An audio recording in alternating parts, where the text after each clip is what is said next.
Mukha ka na talagang babae pag nakatalikod. May mga flying fish. Shoot!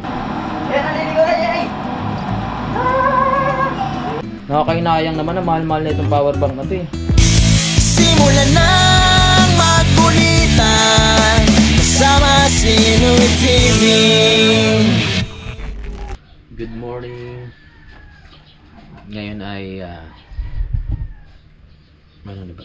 7:04 ng umaga. Nandito pa rin tayo sa Bukana. Hindi tayo pwede magingay kasi maaga pa, natutulog pa sila idol. Yung mga tao sa loob natutulog pa.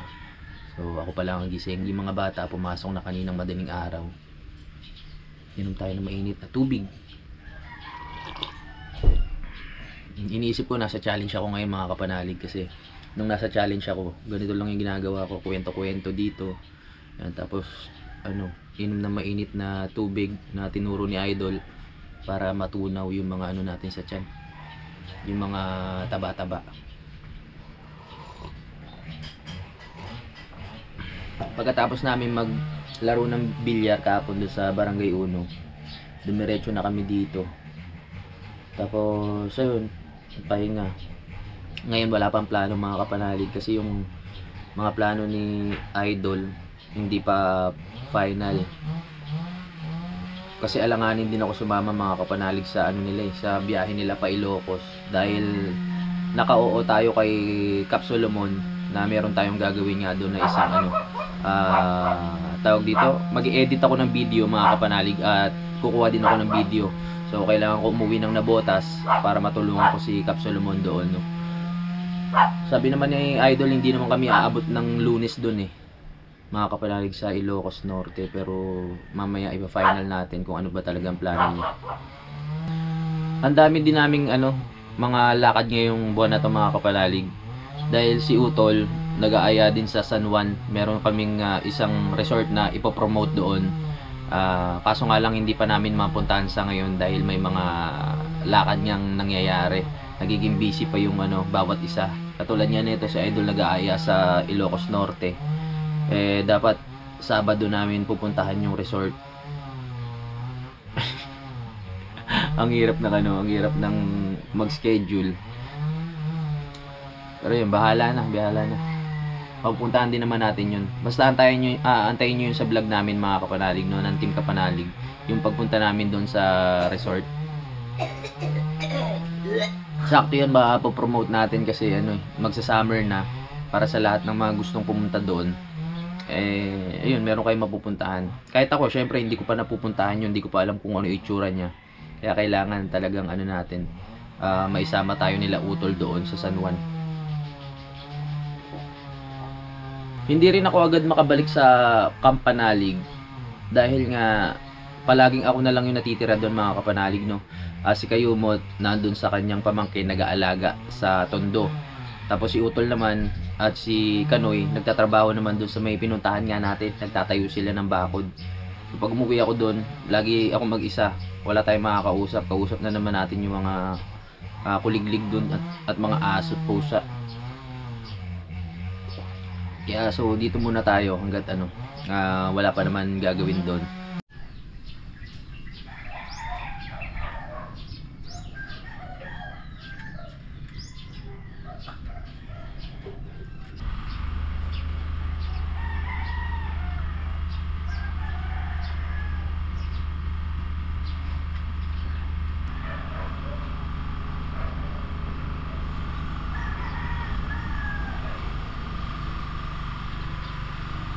Katulad pala kami ng bag ni Idol, kaso nga lang parang hindi niya nagagamit, sayang naman. Yung waterproof, kailangan to lalo na pag nagdadagat ka. Kaso lang may umindo na yung pinaka niya, zipper. Sayang. Yung mga magagamit pa naman to. Tawag dito, yung life vest.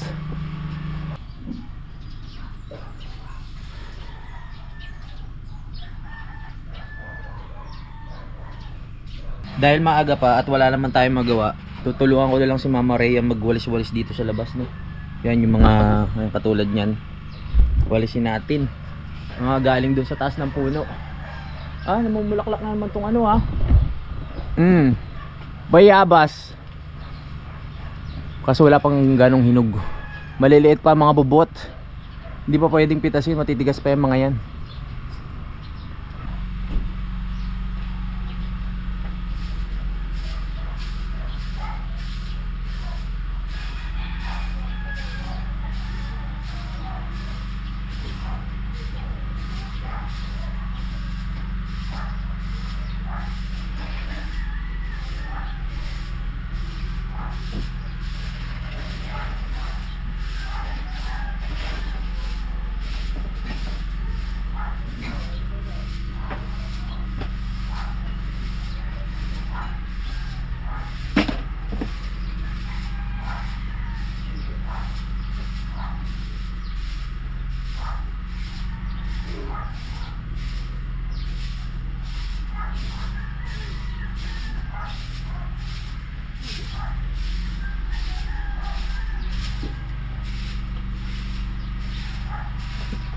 May palaka.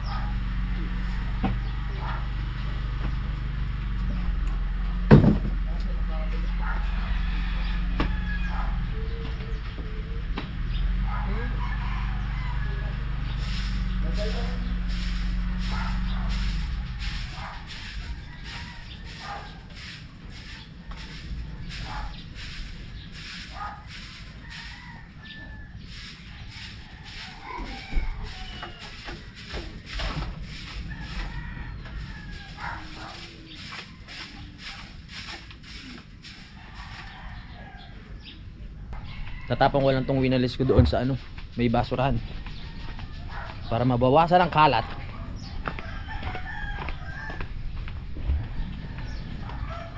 Diyan ka nararapat. Perfect. Good morning. Sarap na tulog mo, naghihili ka pa. Tapos lang natin to. Gising na siya utoy. Mukha ka na talagang babae mapag nakatalikod. Kasexy ka, kinis eh. Hindi, kahit nakaharap syempre. Susuhan pa. Ay pa. Yan, nag-ready na si Mama Rhea ng aming kakainin. Hindi ko alam kung kasali ako. Ngayon breakfast day ito. So kami pa lang ang gising. Dahil sila idol ay tulog pa. Tsaka si Ann natulog pa rin. Kaintayin na lang natin sila. Naglampaso na si Mama Rhea. Naku po, nagising na. Nagising na ang makulit. Nagising na si JJ. Ito muna ang yayo. Ikaw muna nagising. Ikaw muna nagising ah. Sino yan? Si JJ ang nagising. Hi ka muna. Hi. Hello vlog. Nag-vlog ka na din? Ha? Gusto mo na mag-vlog? Hi ka muna. Lalabas? Lalabas ka? Ano yan? Camera yan ha? Hi ka muna, hi! Hello! Flying kiss mo sila, flying kiss. Flying kiss mo sila, baby. May mga flying kiss. Naga nagising nga. Takot mo sila, takot.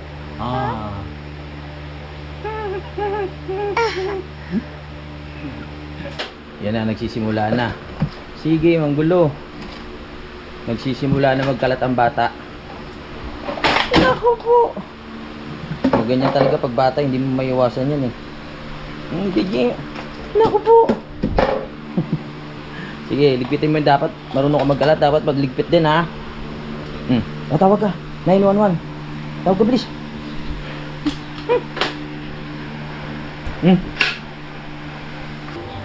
Tahimik na si JJ oh. Kasi inano ni Mama Rhea yung palabas na ano ba to? Frozen. Nako G, baka gusto mo rin maging prinsesa pag laki mo ha. Nahihilig ka dyan. Dito muna kami ni JJ tatambay. Ano naman tinitignan nyo dyan? Ha? Pusa? Nasaan yung anak ng mga pusa nyo? Nasaan yung anak ng pusa? Yung mga baby kitten saan? Nasaan ang mga anak ng...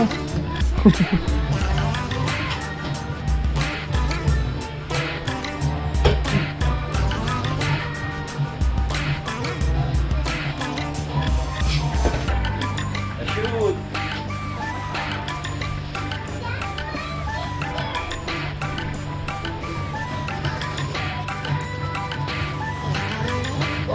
Magandang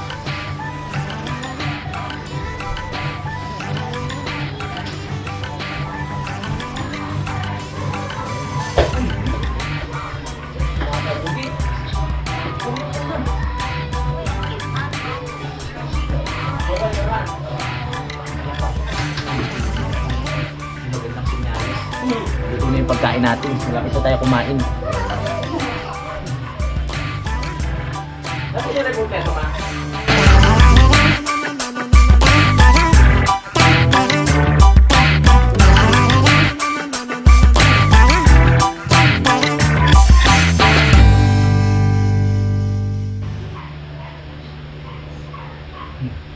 May gagawin tayo kay JJ. Yung roller coaster sa TV. Tapos bubuhatin natin. Tignan natin kung ano magiging reaction. Wala.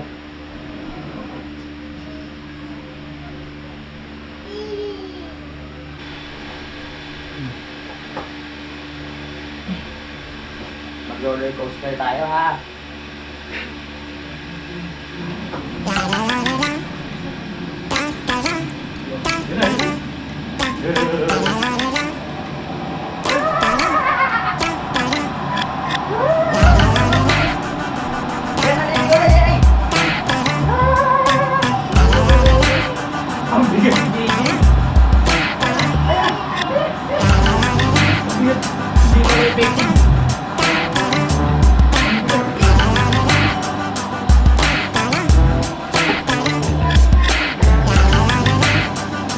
Dapat pala hindi yung ganong lalagyan.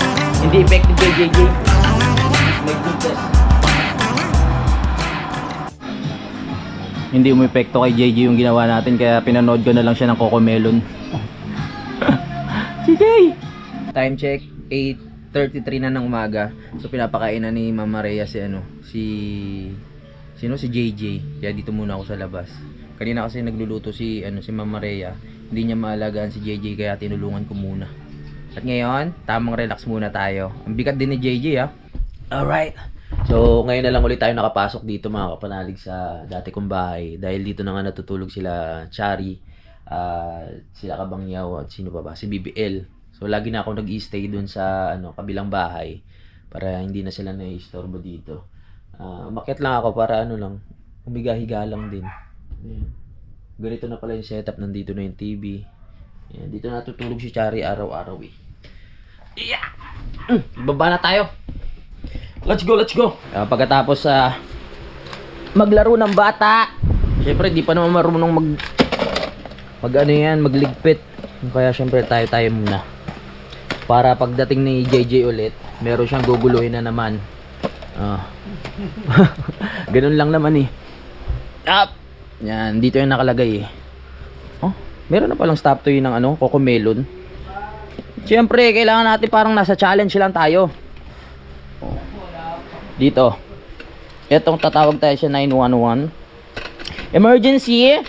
Charot. Nalagay lang natin dito. Yan. At itong aking mga gamit. Yan, ito yung lalagyan ng aking mga gamit. Nandito na lahat mga kapanalig. Pampasa ng video, charger, yung ating media mode. Lahat ng hahanapin natin nandito na sa bag na to. So BPI galing to kay Budang mga kapanalig, kasi nga sa siya nagtatrabaho sa BPI. Kaya ayan. Naku po. Nagkaroon po ng problema. Nadamay pa yung nasira pa yung power bank. My goodness. Yung nabili kong charger hindi kasi original eh. Biglang pumutok, buti na lang nahugot ko, kung hindi magkakasunog pa. Pero hindi na natin magagamit to. Nagkaroon na ng problema, mahal pa naman ito.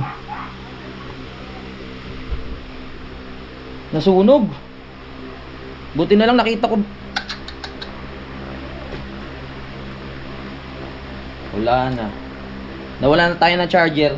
Nawala pa tayo ng power bank. My goodness. Yun lang.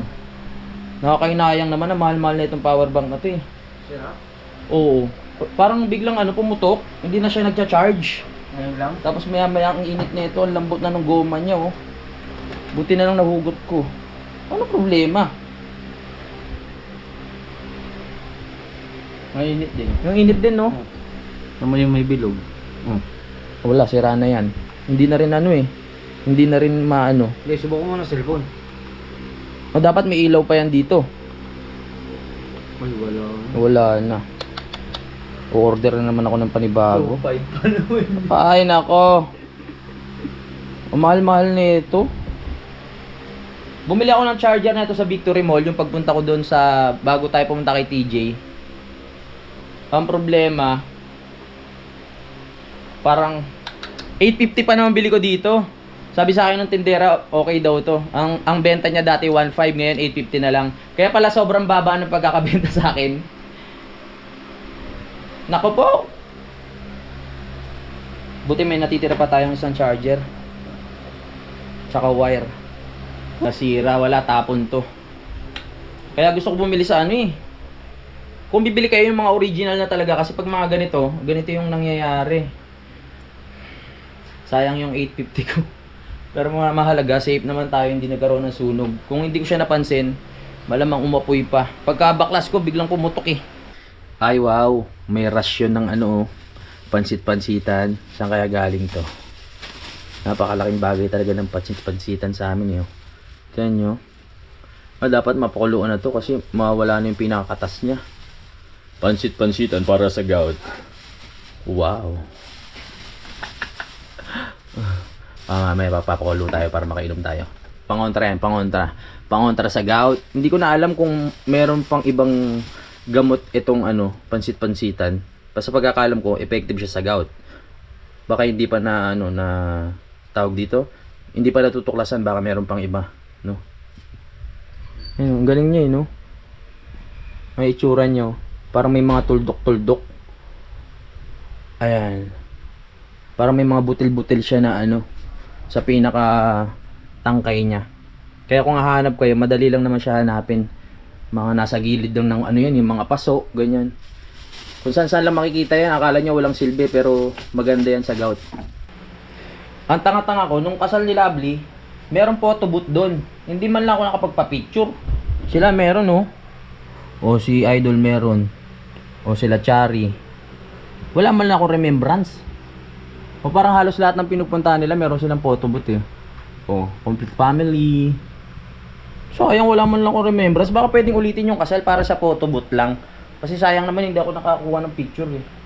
Lovely, Dang, baka pwede nyo ulitin yung kasal para makakuha ako ng photo booth. O kahit yung inarkilan nyo lang na photo booth.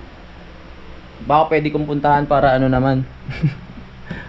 Sayang, hinayang. Yung mga ganito kasi remembrance talaga yan. Anong ganda pa kasi ano, nadidikit sa rep, magnet. My goodness naman, no. Oh, may picture pa. Ito mga picture na to, importante rin sa buhay natin to kasi mayroon tayong mga binabalikan na alaala ng mga nakaraan, 'di ba? Kumbaga, pag babalikan natin, titingnan natin yung picture. Nakakatuwa kasi pag tinignan mo 'yun, may mga part ka na maaalala doon na masasaya. Ganun. Kumbaga, hindi mo rin basta-basta makakalimutan pag meron kayong mga picture katulad niyan. Kaya nakapagsisi lang din. Sayang talaga, oh. Hindi ko alam na meron eh. Ang dami kong may uwi sa bahay. Dahil yun nga, nanalo tayo sa raffle ng TV. Tapos yung bag na napanalunan natin sa Kasangga, hindi ko pa nabibigay kay Budang kasi naiwan ko dito. Ito yung Louis Vuitton. Ibigay natin sa kanya. Hinahanap niya nga nung pag-uwi ko sa Nabotas, kaso nga lang nakalimutan ko. So, nilagay ko na dito sa bag para sure na sure pag uuwi ako, hindi ko na makakalimutan, mabibit-bit ko na siya. Ayan. Louis Vuitton, bagay na bagay kay Budang to. Syempre mga babae mahilig sa bag yan, mga kapanalig, no. Kaya nga ano eh, swerte rin tayo na naging lalaki tayo. Kasi ang mga babae, maraming ano yan, maraming gamit na gusto, maraming binibili. Ayan, make-up, bag, at kung ano-ano pa. Maluhog masyado yung mga babae na yan. Hilig talaga ni Idol ng ano, no, ng mga bag na pangpatig. Ayan, pati ito, mga sombrero. Kaya minsan nagkakaano kami, nalilito siya. Kasi itong bag na to bigay nga ni Ma'am Sanggumay sa akin. So nagkakahawig kami ng bag. Pares kami ang trip niyan eh. Pares lang naman silang ano. Parang mas malaki to. O parehas lang. Kinumpara eh, no. Mas malaki to, mas maraming nalalagyan. Maganda kasi to eh, lalo na sa aming mga vlogger. para maraming gamit na mailagay, kailangan talaga malalaking bag. Lalo na pag pupunta kayong bundok, kung saan, di mag-travel. Diyan na, isang salpa ka na lang dyan. Pero dapat meron ka ring waterproof na bag para kung umulan man, yan, nandito na tayo. Medyo matagal na sa akin pero wala pang taon. Buwan pa lang yan. Matagal na rin yun pag umabot ng buwan, di ba? Buti nga yun, umabot ng buwan. Yung charger ko, araw lang, sira na eh. Tapos ito, umabot nga ng buwan, wala, uminit naman. Nasira. Ang ganda pa ng sticker na nilagay ko dyan, oh. Oh, kami yan ni Budang. Tapos may mga pusa. Pasabay na yan eh. Yun pala, masisira lang. Wala na to. Sa susunod pala, babalik tayo kay TJ. Yung solar kasi doon sa Kampanalig, hindi na siya gumagana. So ang problema niya lang, yung pinaka battery. Lalagyan namin siya ng battery mga Kampanalig para maayos at para lumiwanag na rin doon sa sa Kampanalig uli. Kasi nakakainayang naman na na itapon na lang. Kung meron pang paraan para magawa, edi ipapagawa natin. Yung mga gamit na yun, medyo pricey, 2,000 yung halaga. Tapos masisira lang din. Titingnan natin kung magagawa ni TJ. Mga Kapanalig, tungkol pala dito sa yung bahay nga po na hinulugan ni Budang, pinuntahan namin nung nakaraan sa Bulacan. Medyo maliit po talaga siya mga Kapanalig, no. Kung malaki ang pamilya ay hindi talaga kakasya. Matagal niya na sa akin sinasabi yun, pero neto lang namin napuntahan. Yun nga, nasilip ko na. Medyo maliit talaga dahil pagpasok mo, hagdan na agad, tapos CR, tapos yung pinakaano ng lababo maliit pa mga Kapanalig, no. So pwede naman siyang i-renovate. Katulad nga nung pinakita sa atin nung contractor, tawag doon, yung pinapasok tayo para makita natin yung sample. Natutuwa lang ako kay Budang kasi talagang iniisip niya rin yung yung future eh. Dahil nga ayan, nagano siya, naghulog siya ng bahay. Medyo malayo nga lang, nasa 2 hours yung biyahe namin simula na Botas hanggang doon. At hindi pa maganda yung daan. Ako na-appreciate ko yun kasi syempre bilang partner ni Budang, maganda yung gano'n na nakikita mo yung partner mo na merong patutunguhan, no? Ang sinadjust ko naman sa kanya, kung pwedeng kung pwedeng ipapalit ng unit, yung medyo mas malaki, kasi kung maghuhulog din kami, yung mas mas okay na para maluwag-luwag. Pero kung hindi, yun na lang. Yung kasi, yung pinakabahay na hinuhulugan ng Budang ay hindi pa po nakatayo, mga Kapanalig, no? So merong mga block na tinatawag yan. So hindi pa po na itatayo ngayon. Kaya may choice po kami na pumili na lang ng isang unit na pwedeng kuhanin.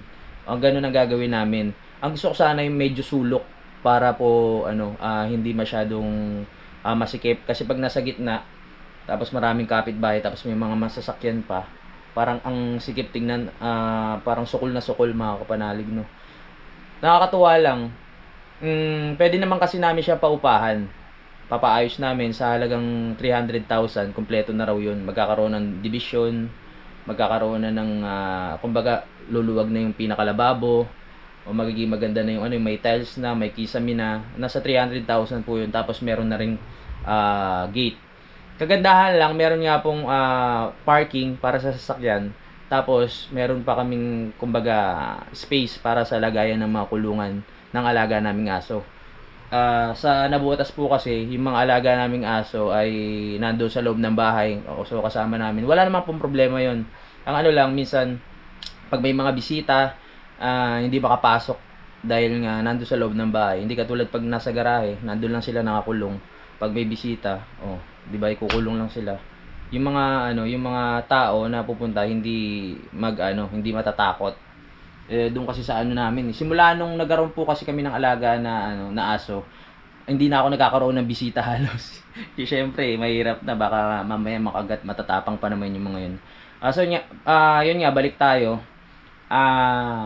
Pag merong pagkakataon na kung pwede i-convert ka ako yung pera para sa mas malaking unit, yun ang kukunin namin mga Kapanalig para mas maganda at maluwag. So kasama nga po namin yung papa ni Budang doon.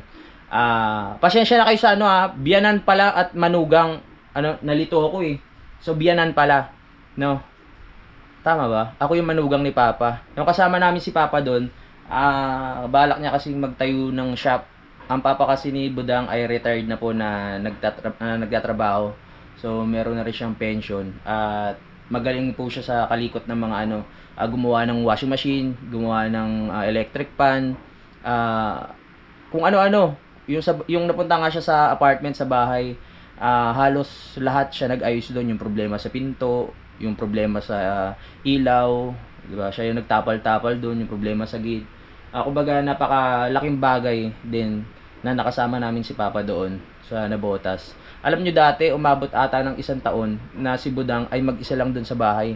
Papasok lang siya sa trabaho, tapos uuwi siya. Ayun, wala siyang dadatnan, siya lang mag-isa.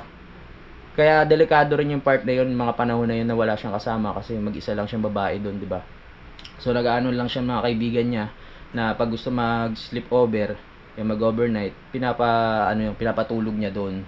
So nung napunta si Papa, panatag na rin ako kasi merong mga kasama, tapos inahatid sundo pa siya sa trabaho. Kaya okay din. Dati hatid sundo, ngayon hatid na lang. Kasi pag sundo medyo malabo na rin mata ni Papa. Pag gabi, mahihirapan na talagang mag-drive. Kaya na lang siya, sundo. Hatid na lang. Tapos pag may pagkakataon, ako yung uwi, ako na lang yung sumusundo, mga kapanalig, no. So yun lang naman ang plano kasi syempre nag-effort si Budang para doon sa bahay na yun. Kaya anuhanad din natin. Kumbaga, ako na rin yung magtutuloy sa kulang, mga kapanalig. Kasi yung meron pa siya kulang na 30,000 para sa ano ba tawag yun, yung pinaliwanag niya sa akin. Para may sa inyo, mailipat na, parang ganun.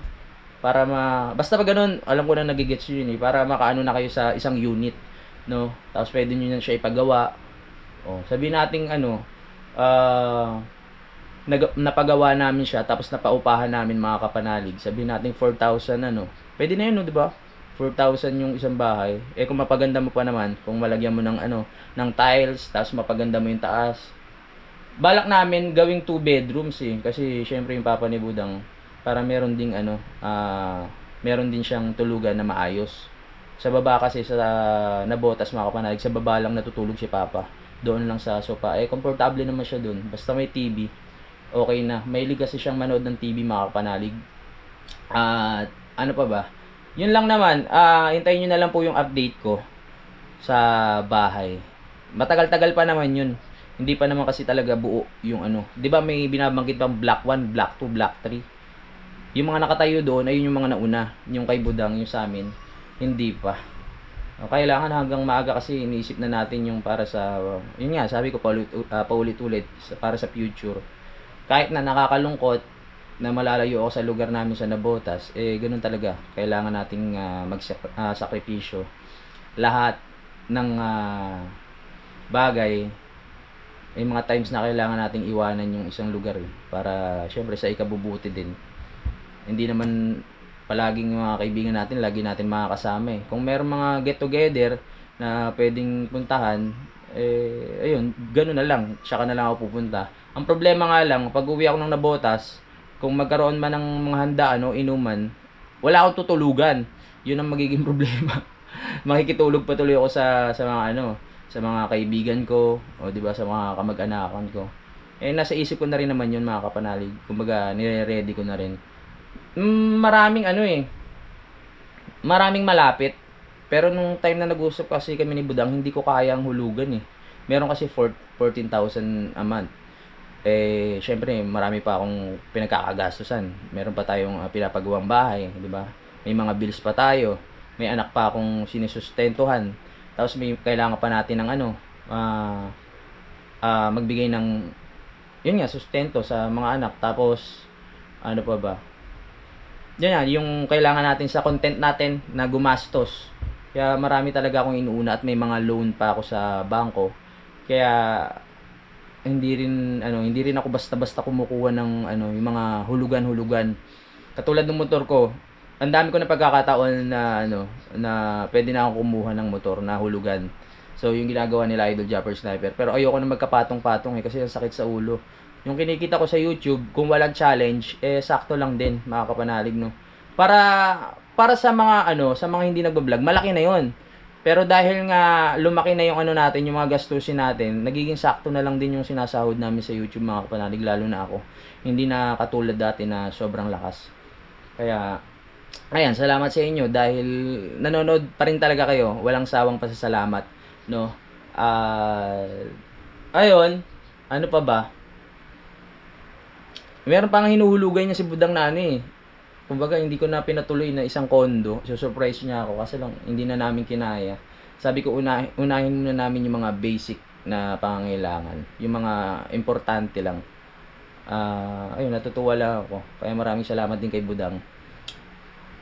Kay Budang na kasi nakadepende talaga yung ano ko, yung mga desisyon din, mga kapanalig. Kahit kaya ko ng desisyon na sa sarili ko, inaano ko pa sa kanya na, pwede ba yung ganyan, pwede ba yung ganito.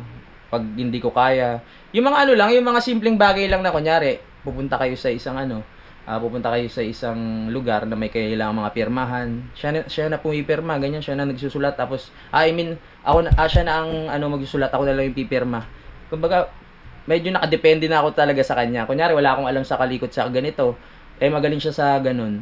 So, parang nakadepende na talaga. Kaya talagang kumbaga hindi siya pwedeng mawala kasi malaki talagang pagbabago para sa akin yun. Kaya hintayin nyo, may mga makasumunod na tayo kay Labi tsaka Dang, di ba? Hindi na natin masabi kung etong taon na to, masasabihan ko na lang kayo, babalitaan ko na lang kayo. At ayun, bago matapos ng vlog na to, gusto ko lang pala magpasalamat sa lahat po talaga ng sumuporta sa akin sa challenge. Ayan. Hindi ko na matandaan halos lahat ng nandun eh. Basta yung mga nagpalipad po kay Ma'am Jonah Hill, kay Sir Master Ed, kay sino ba to? Roel Castro, kay kay Mr. Operator, kay Nakakapagkapag-babag, kay The Great Pretender. Hindi ko na maalala yung iba eh. Kay Edu G. Marami. Pasensya na po kaya ayoko pong magpasalamat sa lahat kasi hindi ako matatandain. Pero pasensya na po kayo, alam niyo naman po kung sino kayo, yung mga sumuporta sa akin, yung mga nagpapalipad. Kay Ma'am Lynn Official. Yan. Basta alam niyo na po, no? At ayun, pag magla-live tayo ulit sa susunod. Yung mga tupad, alam niyo na po ng trabaho niyo, no? Gusto ko lang kasi sa live natin, masaya lang. Walang mga nagko-comment ng kung ano-ano. Dahil syempre dapat good vibes lang. Pag may mga nagko-comment na ganun, parang kulang lang sa pansin, kaya kailangan walisin. Okay? So magpapaalam muna ako mga kapanalig. Maraming salamat po sa pagsubaybay dahil mahaba na rin tong vlog at puro kwentuhan na lang naman. Magkita-kita na tayo sa next update. Bye-bye. Simulan na